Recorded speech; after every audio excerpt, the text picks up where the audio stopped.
देवकी परमानन्दं कृष्णं वन्दे जगद्गुरुं कृष्णं वन्दे जगद्गुरुं। भक्तिमती मीराबाई के चरणों में दंडवत प्रणाम। इस पुस्तक की लेखिका सौभाग्यवती कुंवरी राणावत जी के चरणों में बारंबार प्रणाम।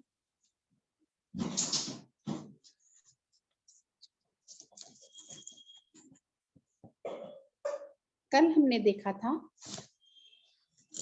या कल हमने सुना मीराबाई को रैदास जी, जैसे मीराबाई की अर्ज पे भगवान ने उनके लिए रैदास जी को भेज दिया और रैदास जी को वो अपना गुरु बना लेती है।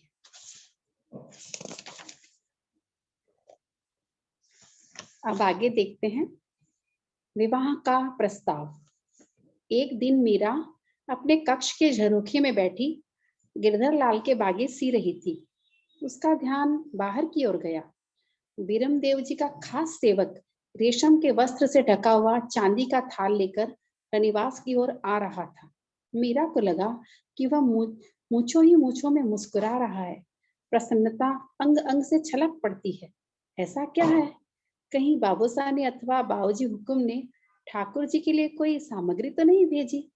वह उठकर द्वार से बाहर निकल आई।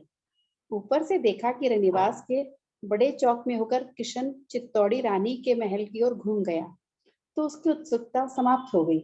वह लौटकर कक्ष में प्रवेश कर रही थी कि फूला, बीरम देव जी की बीच वाली पुत्री फूल कुंवरी दौड़ी आई। जीजा जीजा, मेरे साथ पधारो आप। उसने हाथ पकड़कर खींचते हुए कहा। क्या है बाई साहब, कहाँ ले जा रही हैं आप मुझे? मीरा ने उसे लाड करते हुए पूछा। आप पधारो तो। बहन का मन रखने के लिए मीरा साथ साथ चल पड़ी। राणावत जी के महल की ओर घूमते ही वह समझ गई कि किशन जो लाया है वही दिखाने के लिए ले जा रही है। उसने एक बार और लौटना चाहा, किंतु फूला के जिद से विवश होकर वह साथ हो ली। यूं तो मेड़ता के रनिवास में गिरजा जी वीरम देव जी की तीसरी पत्नी थी, किंतु पटरानी वही थी।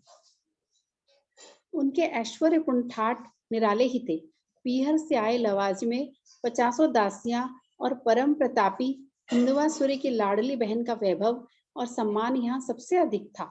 यहाँ तक कि दूदाजी और वीरम देव जी भी उनका बहुत सम्मान करते थे। महल के मुख्य कक्ष में चांदी से बने गंगा जमुना काम के हिंडोला पर वे सर्वाभरण भूषिता विराजमान रहती। उनकी दासियां भी सदा सजी धजी नजर आती। उनकी रसोई से एक एक थाल सदा सौतों और देवरानियों के महलों में पहुंचता था। दिन में एक बार वे अपनी बड़ी सौतों से अवश्य मिलती। वार त्योहार बड़ी सौतों के पांव लगने जाती, पर उस सारी विनम्रता उदारता के बीच भी उनका ऐश्वर्य और दर्प सदा उपस्थित रहता। उनकी सरलता को ढोंग समझा जाता। उनकी ड्योढ़ी पर बैठे राणावत वीर अपनी मूछें ऐंठते हुए वंश की गौरव गाथा बखानते रहते। नित्य ही प्रातः साय दमामी ड्योढ़ी पर उपस्थित हो पितृवंश की 4 पीढ़ियों के नाम लेते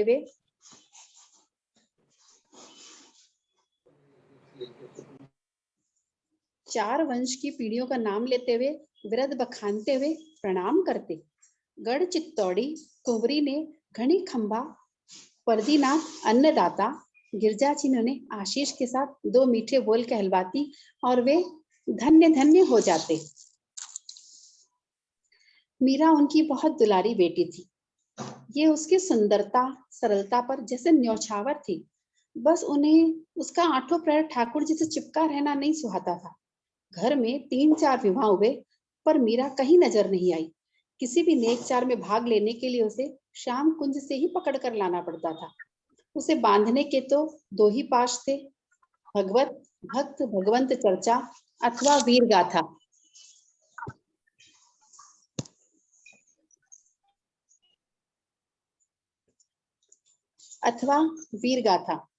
जब जब गिरजा जी मीरा को पाती, उसे बिठाकर अपने पूर्वजों की शौर्य गाथा सुनाती। बापा रावल, काल भोज जो चित्तौड़ राजवंश के मूल पुरुष थे कि शिव के द्वारा प्रदत्त चंद्रहास खंग की प्राप्ति, काबुल और ईरान तक उनका काबुल और ईरान तक उनका राज्य विस्तार। सिसोदा के अधिपति का गुरु की आज्ञा से पिघला सीसा पान कर जाना। कुल देवी बाण माता की आज्ञा से राणा लाखा का अपने 12 पुत्रों का एक एक करके राज्याभिषेक करके रण में भेजना। गोरा बादल की वीरता, पद्मिनी का जौहर, हमीर की माता बल बुद्धि, हमीर का धर्म पालन वीरता, चूड़ा का राजपद त्याग और कर्तव्य पालन। कुंभा, कुंभा का चरित्र उसे सबसे अच्छा लगता था। वे जैसे भक्त हृदय के वीर, योग्य शासक, कलावंत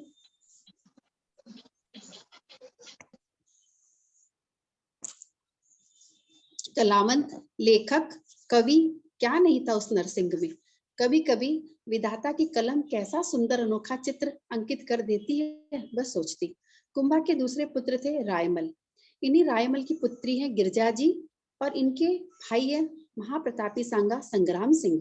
एक हाथ, एक पैर और एक आंख से हीन तथा 80 घावों के निशानों से भरी देह, किंतु मातृभूमि और प्रजा शरणागत के लिए प्राण हथेली पर लिए फिरने वाले एकलिंग नाथ के अवतार हो जैसे। फूला के साथ मीरा ने उनके निजी कक्ष में प्रवेश किया। उसने देखा कि किशन थाल लिए खड़ा है। गिरजा जी की दासी नर्मदा ने उसके हाथ से थाल लेकर गिरजा जी के सामने किया। उन्होंने दाहिने हाथ से छूकर सम्मान किया। किशन ने हाथ खाली होते ही झुककर प्रणाम किया। उन्होंने झूले पर बैठे बैठे ही हाथ जोड़े और समीप खड़ी दासी से धीमे स्वर में कुछ कहा तो उसने किशन से कहा, बाईसा हुक्म आशीष फरमा रही है। उसने नीची दृष्टि किए ये एक बार फिर झुककर प्रणाम किया।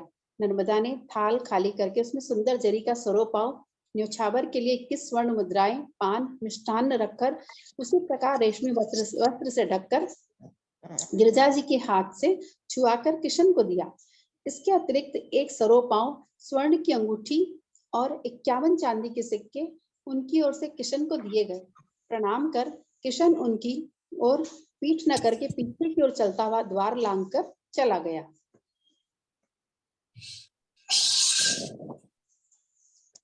उसके जाते ही जैसे पूरे महल को किसी ने झकझोर कर रख दिया। दासियों के हाथ यंत्र की भांति चलने लगे। गद्दे और तोशकों के खोल बदले जाने लगे। दीवारों के चित्र, द्वार पर लगे पर्दे उसके देखते देखते बदल दिए गए। 2 दासियां ढेर के ढेर दीपों में तेल और बाती लगाने लगी। शांत खड़ी या बैठी दासियां इधर उधर शीघ्रता से आने जाने लगी। उनके मुख पर की व्यग्रता मानो उनकी शीघ्रता से असंतुष्ट हो। घूंघट उघाड़कर गिरजा जी ने हिंडोले के समीप खड़ी फूला और मीरा को चारों ओर देखते पाया तो हंसकर दोनों के हाथ पकड़ी और खींचकर समीप बिठा लिया। किशन दादा क्या लाया भाभा हुकुम? मीरा ने पूछा। हे नर्मदा, किशन जी जो लाए वह लाकर इनको दिखाओ तो। उन्होंने आज्ञा दी। नर्मदा ने सब सामान दूसरे थाल में रखकर उसके सामने रख दिया। सलमे, सितारे, मोतियों और पन्ने जड़ी पोशाक थी गुलाबी रंग की। आभूषण और चांदी के डिब्बे में 5 पान के बीड़े, न्योछावर की 11 स्वर्ण मुद्राएं। यह सब कहाँ से आया है बाबा हुकुम? फूला ने पूछा। यह आपके बाबूजी हुकुम ने भेजा है बेटा, और जो अभी आपने भेजा सो वह आपके बाबूजी हुकुम के लिए है। आज ऐसा क्यों हो रहा है? नित्य तो किशन दादा लेकर नहीं आता। आज आपके बाबूजी हुकुम पिताजी रात का भोजन इस महल में करेंगे, इसलिए यह बीड़ा भेजा है। जब आपके बाबा हुकुम के पास वे भोजन करने पड़ा।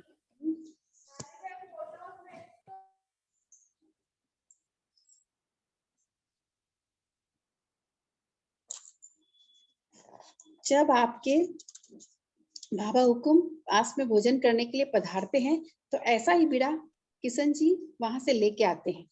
ये सब जीजियां इतनी भागम भाग क्यों कर रही है बाबा हुकुम? मीरा ने पूछा।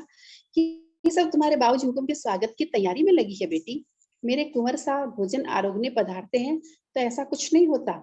वे छोटे हैं बेटी, यह सब झंझट बड़ों के जीव को ही लगते हैं। छोटे लोग सहज रूप से जी लेते हैं। उस समय 2 खवासिनों ने अपनी सास के साथ आकर धोख दी। उनकी सास को गिरजा जी ने हाथ जोड़े। आओ बलदेव जी की बहू, सब प्रसन्न तो है ना घर में? अब बलदेव जी का स्वास्थ्य कैसा है? अब तो चलने फिरने लगे हैं सरकार। अभी अभी समाचार मिला कि सरकार को स्नान श्रृंगार कराना है, सो हाजिर हो गई। ये दोनों रामचंद्र जी और रामेश्वर जी की बहू है। उन्होंने पूछा। हाँ हुजूर। दासी ने आकर बताया कि स्नान की सामग्री प्रस्तुत है, मैं जाऊं स्नान करने? अपनी दोनों बेटियों से पूछा। पधारो कहकर दोनों ही हिंडोले से उत्तर पड़ी। मीरा श्याम कुंज की ओर तथा खुला अपनी सखियों के पास। रात ठाकुर जी को शयन कराकर मीरा उठ ही रही थी कि गिरजा जी की दासी चंदन ने आकर धीरे से कहा, वो बोले नहीं नोटिस ला रही थी, मेरे को भूल गया था। बार बार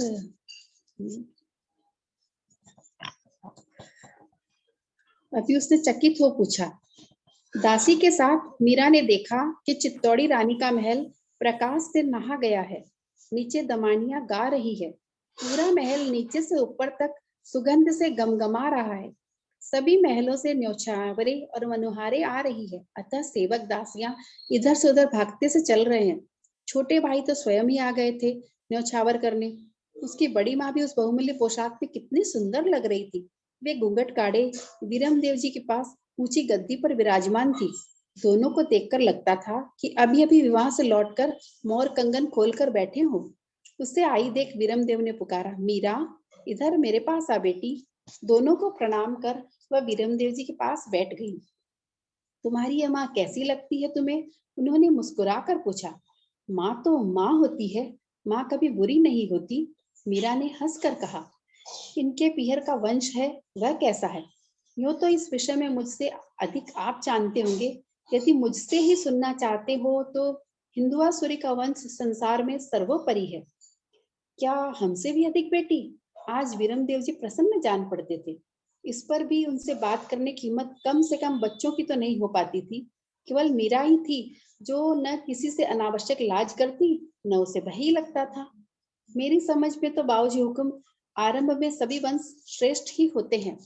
उसके किसी वंशज के दुष्कर्म के कारण अथवा हल्की जगह विवाह संबंध से ही लघुता आती है। होने को तो सिसोदिया वंश भी उदा हत्यारा जैसा पितृहंता और पृथ्वीराज जगमाल जैसे भाई को मारने का प्रयत्न करने वाले हुए हैं, किंतु परंपरागत एकलिंग के दीवाने के गुण गरिमा के सम्मुख में छोटे मोटे दूषण दब जाते हैं। उसने हंसकर बड़ी माँ की ओर देखा। बाबा हुकुम, अब तो यहाँ केवल जीजिया ही है, घूंघट उठा दीजिए ना। लग रहा है जैसे बाबूजी हुकुम अभी अभी आपको ब्याह के मंडप से उठाकर लेके पधारे हैं। कोई आएगा तो पहरे पर खड़ी जीजी आकर बता देगी। मीरा की बात का जब वीरमदेव जी ने भी समर्थन किया तो गिरजा जी ने घूंघट सिर पर रख लिया। मीरा ने उनका मुख देखकर कहा, कितनी सुंदर लग रही है आप। तेरे जैसी तो नहीं, तू तो रूप की खान है मेरी लाडली पूत। उन्होंने मीरा के मुख को अंजलि में भरते हुए प्यार से कहा। रूप की खान शब्द सुनते ही मीरा के हृदय में विद्युत रेखा लहरा सी गई। मुख से करहा निकलते निकलते रह गई। मुख पर आई विवर्णता को देखकर वीरमदेव जी ने पूछा, स्वास्थ्य तो ठीक है ना? हुकुम, मीरा ने सिर हिलाया। तुम्हारी माँ के भतीजे हैं भोजराज, रूप और गुणों की खान। मैंने सुना है, बीच में ही मीरा ने कहा, वंश और पात्र में कहीं कोई कमी नहीं है। राणावत जी तुझे अपने भतीजे की बहू बनाना चाहती है। बाबूजी हुकुम। मीरा ने सिर झुका लिया। ये बातें बच्चों से करने की तो नहीं है। जानता हूँ बेटी, पर दाता हुकुम ने फरमाया है कि मेरे जीवित रहते मीरा का विवाह नहीं होगा। बेटी बाप के घर में नहीं खटती बेटा। यदि तुम मान जाओ तो दाता हुकुम को बनाना सरल होगा। बाद में ऐसा घरवर शायद न मिले। मुझे भी तुमसे ऐसी बातें करना अच्छा नहीं लग रहा है, किंतु कठिनाई ही ऐसी आ पड़ी है। तुम्हारी माताएं कहती हैं कि हमसे ऐसी बात कहते नहीं बनती। पहले उसे योग भक्ति सिखाई, अब विवाह के लिए पूछते फिरते हैं। इसी कारण स्वयं पूछ रहा हूँ बेटी। बाबूजी हुकुम। रुधे कंठ से मीरा केवल संबोधन ही कर पाई। ढलने को आतुर आंसुओं से भरी बड़ी बड़ी आंखें उठाकर उसने अपने बड़े पिता की ओर देखा। हृदय के आवेग को दम में पाकर वह एकदम से उठकर माता पिता को प्रणाम किए बिना ही दौड़ती हुई कक्ष से बाहर निकल गई। वीरम देव जी ने देखा, मीरा के रक्तहीन मुख पर व्याघ्र के पंजे में फंसी गाय के समान भय, विवशता और निराशा के भाव और मरते पशु के आर्तनाद सा विकल स्वर। बाबूजी हुकुम। कानों में पड़ा तो वे विचलित हो उठी। वे रण में प्रलयंकर बनकर शवों से धरती पाट सकते हैं। वे व्याघ्र हाथी और भैंसे से सांड से निशस्त्र केवल भुजबल से युद्ध करके उन्हें यमलोक पहुंचा सकते हैं, किंतु किंतु किसी अवश विवश प्राणी की ऐसी आंखें वे नहीं देख सकते, नहीं सह सकते। उन्हें तो ज्ञात ही नहीं हुआ कि मीरा बाबूजी हुकुम कहते ही दौड़कर कक्ष से बाहर कब चली गई? मीरा शीघ्रता पूर्वक सीढ़ियां उतरती चली गई। वह नहीं चाहती थी कि कोई उसकी आंखों में आंसू देखे, अतः जितना शीघ्र हो सके इस जगमगाते महल और चौक को वह पार कर जाना चाहती थी। जिसने भी उसे दौड़ते हुए देखा चकित रह गया। किसी ने तो पुकारा भी, क्या हुआ भाई साहब, इतनी तेजी से कहाँ पधार रही हैं आप? मीरा ने पुकारने वालों को उत्तर दिया और नौन चकित आंखों की ओर देखा। वह तो दौड़ती हुई अपने कक्ष में गई और धम्म से पलंग पर औंधी गिर पड़ी। हृदय का बांध तोड़कर रुदन उमड़ पड़ा। यह क्या हो रहा है मेरे सर्वसमर्थ स्वामी? अपनी पत्नी को दूसरे के घर देने की अथवा जाने की बात तो साधारण से साधारण कायर से कायर राजपूत भी नहीं कर सकता। शायद तुमने तो मुझे स्वीकारा ही नहीं है। अन्यथा अन्यथा तो यदि तुम अल्प शक्ति होते तो मैं तुम्हें दोष नहीं देती। तब यही सच है कि तुमने स्वीकार ही नहीं किया है। न किया हो, सर्वत्र स्वतंत्र हो तुम, किसी की मेघ तो है नहीं तुम पर मैंने तो स्वीकार कर लिया है तुम्हें अपने पति के रूप में। मैं अब कैसे दूसरा पति बनूं? और कुछ न सही, शरणागत समझकर ही रक्षा करो प्रभु, रक्षा करो। अरे, ऐसा तो निर्बल से निर्बल राजपूत भी नहीं होने देता। यदि कोई सुन भी लेता है कि अमुक कुमारी ने उसे वरण किया है, तो वह प्राण प्रण से बचाने का, यहाँ अपने लाने का प्रयत्न करता है। तुम्हारी शक्ति तो अनंत है, करुणा वरुणालय हो, शरणागत वत्सल हो, पतित पावन हो, दीन बंधु हो, अनंत सौंदर्य पारावार हो, भक्त भय हारी हो। कहाँ तक गिनाऊं मैं तुम्हें? इन्हीं बातों को सुन सुनकर तो हृदय में आग लगी है श्याम सुंदर। मेरे प्राण, तुम्हारी लगाई अब तावाग्नि बन गई है मेरी। अब बस मेरे बस की नहीं रही। इतनी अनीति मत करो मोहन, मत करो बस अब। मेरे तो तुम ही रक्षक हो, तुम ही सर्वस्व हो। अपनी रक्षा के लिए मैं किसे पुकारूं नाथ, मैं किसे पुकारूं अब? मीरा अचेत हो गई। उस हंसी खुशी राग रंग के बीच कोई न जान सका कि दुख के अथाह सागर में डूबकर अपने कक्ष में मीरा अचेत पड़ी है। वीर शिरोमणि राव दूदाजी का महाप्रयाण। राव दूदाजी अब अस्वस्थ रहने लगे थे। अपना अंत समय समीप जानकर ही संभवतः उनकी ममता मीरा पर अधिक बढ़ गई थी। उसके मुख से भजन सुने बिना उन्हें दिन सुना लगता था। मीरा भी समय मिलते ही उनके पास जा बैठती, उनके साथ भगवत चर्चा करती, अपने और अन्य संतों के रचे हुए पद सुनाती। ऐसे ही उस दिन मीरा श्याम कुंज में गिरधर लाल की सेवा पूजा कर रही थी। मारी सुध ज्यों जानो त्यों लीजो, पल पल भी पंथ निहारू, दर्शन माने दीजो। मीरा के प्रभु गिरधर नागर, हरि चरणा चित दीजो। मारी सुध ज्यों जानो त्यों लीजो। प्रणाम करके तानपुरा एक ओर रखा तो गंगा ने बताया, राज पुरोहित जी आपकी प्रतीक्षा कर रहे हैं। पुरोहित जी ने बताया, महाराज आपको याद फरमा रहे हैं। मीरा ने जाकर देखा, दूधा जी के पलंग के समीप वीरमदेव, रायसल, रायमल, रतन सिंह और पंचायन, पांचों पुत्र राज पुरोहित जी, राज वैद्य जी, दीवान जी और मुख्य व्यक्ति बैठे हैं। मुझे किसी ने बताया ही नहीं कि बाबूसा का स्वास्थ्य आज इतना गिर गया है कि जोधपुर से छोटे कुंवर सा रायमल और काकोसा पंचायन भी पधार गए हैं। मीरा मन ही में सोचने लगी। सहसा आंखें खोलकर दूधाजी ने पुकारा, मैं हाजिर हूँ बाबूसा। मीरा तत्परता से उनके समीप जाकर बैठ गई। दूधाजी ने चार भुजा के नाथ के दर्शन की इच्छा प्रकट की। तुरंत पालकी मंगाई। उन्हें पालकी में पौढ़ाकर चारों बेटे कहार बने। भाइयों के आग्रह से वीरम देव जी छत्र लेकर पिता के साथ चले। 2 घड़ी तक वे दर्शन करते रहे। लौटते समय पुजारी खूबी राम जी ने चरणामृत, तुलसी माला और कंठी प्रसाद भेंट किया। वहां से लौटकर श्याम कुंज में गिरधर गोपाल के दर्शन किए। अब चल रहा हूँ स्वामी, अपनी थाती मीरा को संभाल लेना प्रभु, उन्होंने मन ही मन कहा। महल में लौटकर वे आंखें मूंद कर सो गए। मीरा ने उनके भाल का पसीना पोंछा। वैद्य जी परीक्षा की आज्ञा चाहते हैं दाता हुकुम, रतन सिंह ने कहा। आंखें मूंदे हुए उन्होंने जरा सा हाथ हिलाकर संकेत किया, थोड़ा रुको। कुछ देर बाद उन्होंने आंखें खोली। अब आपकी दवा के दिन बीत गए वैद्य जी। अब तो औषधम जानवी तोयम वैद्यो नारायणो हरि ही है। मेरी दो अभिलाषाएं हैं। उन्होंने वीरमदेव जी की ओर देखा। हुक्म दीजिए। पांचों बेटे एक साथ बोल पड़े। पंचायन, रायमल, तुम दोनों मेड़ता से बाहर रहते हो। देखो, जिसकी सेवा में हो कभी स्वामी भक्ति में दाग न लगने देना। यदि कभी जोधपुर और मेड़ता में ठन जाए तो भाई समझकर युद्ध से मुख न मोड़ लेना। मेरे रक्त को लजाना मत। सुनकर दोनों भाइयों की आंखें भर आई। हाथ जोड़कर उन्होंने मस्तक झुका दिए। रतन सिंह, मेरी तलवार लाओ तो। रतन सिंह उठकर उनकी तलवार लाए। दोनों हथेलियों पर रखकर थोड़ा झुक गए। दूदाजी उस तलवार को देखकर जैसे जोश भर गया। बाएं हाथ में लेकर दाहिने हाथ से कोष मुक्त किया। कोष नीचे रखकर धार पर बाएं हाथ का अंगूठा फेरा। यौवन काल के कितने ही रणांगन उनके मानस में घूम गए। इस शौर्य सहायिका ने कितने दुष्टों की बलि ली, कोई गणना नहीं। रक्ताश्नी माँ कराली के अब तक मैं बड़े गर्व से तुम्हें धारण करता रहा हूँ।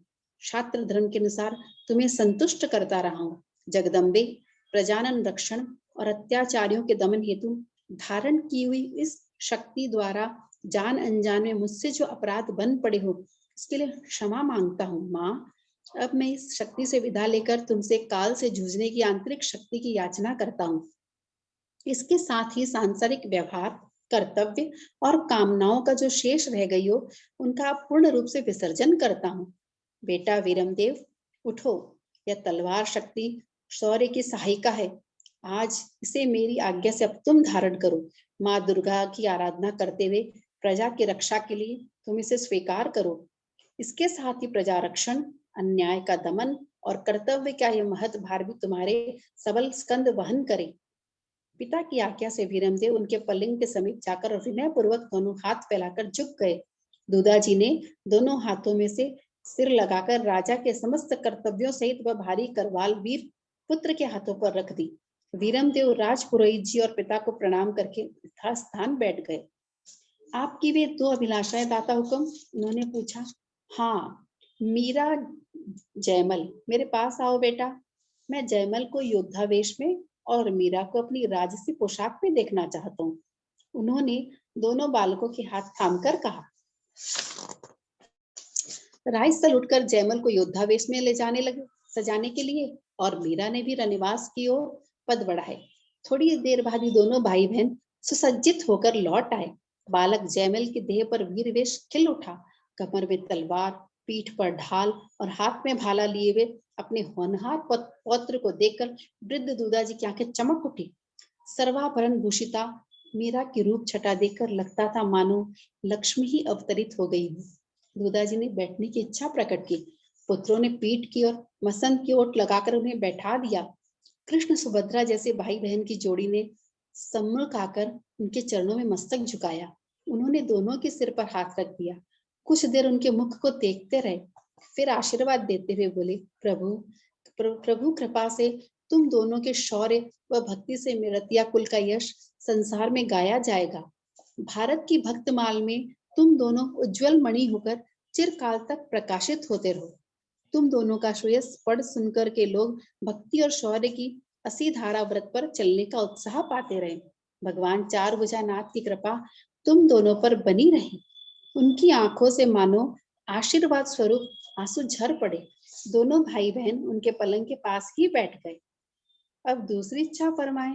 वीरमदेव जी का विनम्र किंतु गंभीर स्वर गूंजा। बेटा, संसार छोड़ते समय संत दर्शन की लालसा थी। उन्होंने थोड़े हताश स्वर में कहा, यह तो प्रभु के हाथ की बात है बेटा।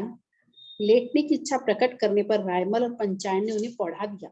वीरमदेव जी ने उसी समय पुष्कर की ओर सवार दौड़ाए संत की खोज में। वह रात्रि शांति पूर्वक बीत गई। प्रातः नित्य कृत्य और गिरधर गोपाल के भोग से राग से निवृत्त होकर मीरा दूदाजी के पास आई। प्रणाम करके आज्ञा पाकर वह गाने लगी। नहीं है सो जन्म बारंबार नहीं है सो जन्म बारंबार। क्या जानू कछु पुण्य प्रगटे मानुषावतार नहीं है सो जन्म बारंबार। बढ़त पल पल घटत दिन दिन जात न लागे वार नहीं है सो जन्म बारंबार। ज्ञान चौसर मंडी चौहटे सूरत पासा पार नहीं है सो जन्म बारंबार। साधु संत महंत ज्ञानी चलत करत पुकार नहीं है सो जन्म बारंबार। दासी मीरा लाल गिरधर जीवना दिन चार जीवना दिन चार नहीं है सो जन्म बारंबार। पद पूरा करके अभी मीरा ने कान पूरा भूमि पर ही रखा था कि द्वारपाल ने आकर हाथ जोड़ निवेदन किया, अन्नदाता बाहर कोई साधु पधारे हैं। उसकी बात सुनते ही दुदाजी एकदम चैतन्य हो गए, मानो बुझते दीपक की लौ भभक उठी। आंख खोलकर उस ओर देखा और उसे संकेत किया संत को पधराने को। वीरमदेव जी, रतन सिंह जी, राजपुरोहित जी उनका स्वागत करने के लिए एक पद ही बढ़ाने पाए थे कि द्वार पर गंभीर स्वर सुनाई दिया, राधे श्याम। सबकी दृष्टि उस ओर उठ गई। मस्तक पर घन कृष्ण केश, भाल पर तिलक, कंठ और तुलसी, हाथ तुलसी माला से विभूषित, श्वेत वस्त्र, भव्य मुख वैष्णव संत के दर्शन हुए।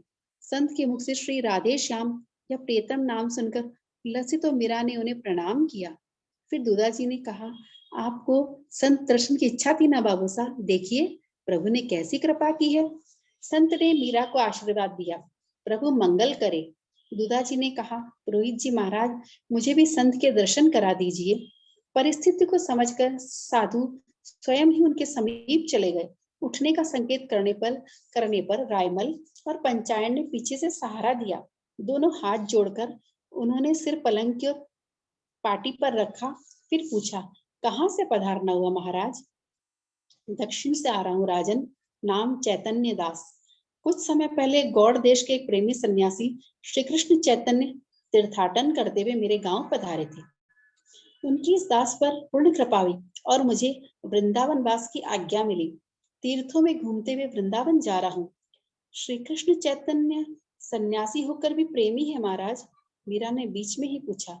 यूं तो बड़े बड़े दिग्विजयी वेदांतियों को भी वे पराजित कर दिया है, परंतु उनका सिद्धांत है सब शास्त्रों का सार भगवत प्रेम है, सब साधनों का सार भगवान नाम है, त्याग ही सुख का मूल है। तप्त कांचन गौर वर्ण सुंदर सुकुमार देह ब्रजरस में छके श्री कृष्ण चैतन्य का दर्शन करके लगता है मानो स्वयं श्री कृष्ण ही हो। वे जाति पाति ऊंच नीच नहीं देखते, हरि को भजे सो हरि का हो मानते हुए घूम घूम करके हरि नामामृत का पान कराते हैं। अपने हृदय के अनुराग का द्वार खोलकर सबको मुक्त रूप से प्रेम दान करते हैं। इतना बोलते बोलते गला भर आया। मीरा के भी नेत्र से बूंदे चुने लगी। दूधाजी आंखें बंद करके सुन रहे थे। संत के रुकते उन्होंने आंखें खोलकर उनकी ओर देखा। उस दृष्टि का अर्थ समझकर संत कहने लगे, दक्षिण से चलकर मैं पंढरपुर आया, वहां केशवानंद नाम के ज्ञानी महात्मा मिले। केशवानंद का नाम सुनते ही दूधाजी ने चौंक कर सिर उठाया। गोरे से लंबे वृद्ध महात्मा, मुस्कान मुस्कान जिनके होठों की नित्य संगिनी है। उन्होंने संत की ओर देखकर पूछा, हाँ वही, वे मीरा के जन्म से पूर्व पधारे थे। उन्हीं के आशीर्वाद का फल है ये मीरा। उन्होंने मीरा की ओर हाथ से संकेत किया, फिर बोले, फिर क्या हुआ महाराज? उन्होंने जब मेरे वृंदावन जाने की बात ज्ञात हुई तो एक माला मुझे देते हुए उन्होंने कहा कि तुम पुष्कर होते हुए मेड़ते जाना और वहां के राजा दूधा राठौड़ को यह माला देकर कहना कि वे इसे अपनी पौत्री को दे दें। मैंने थोड़े ही दिनों में समाधि लेने का निश्चय किया है। पंढरपुर से चलकर मैं पुष्कर आया और प्रभु ने कृपा करके ठीक समय पर मुझे यहाँ पहुंचा दिया।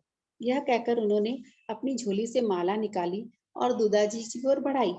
दूधाजी ने संकेत से मीरा को उसे लेने को कहा। उसने बड़ी श्रद्धा और प्रसन्नता से उसे अंजलि में लेकर सिर से लगाया। दूधाजी लेट गए। आपके रूप में आज भगवान पधारे हैं महाराज।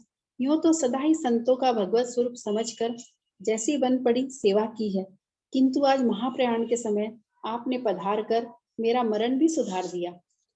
उनके बंद नेत्रों की कोरों से आंसू निकलकर सिरहाने की ओर भिगोने लगे। ऐसी बात क्यों फरमाते हैं दाता हुकुम? रायसल ने भरे गले से कहा। जो निश्चित है उसकी ओर से आंखें नहीं मूंदना बेटा। यदि प्राण रहे भी तो यह जर्जर देह इन्हें धारण करने की क्षमता कितने दिन और जुटा पाएगी।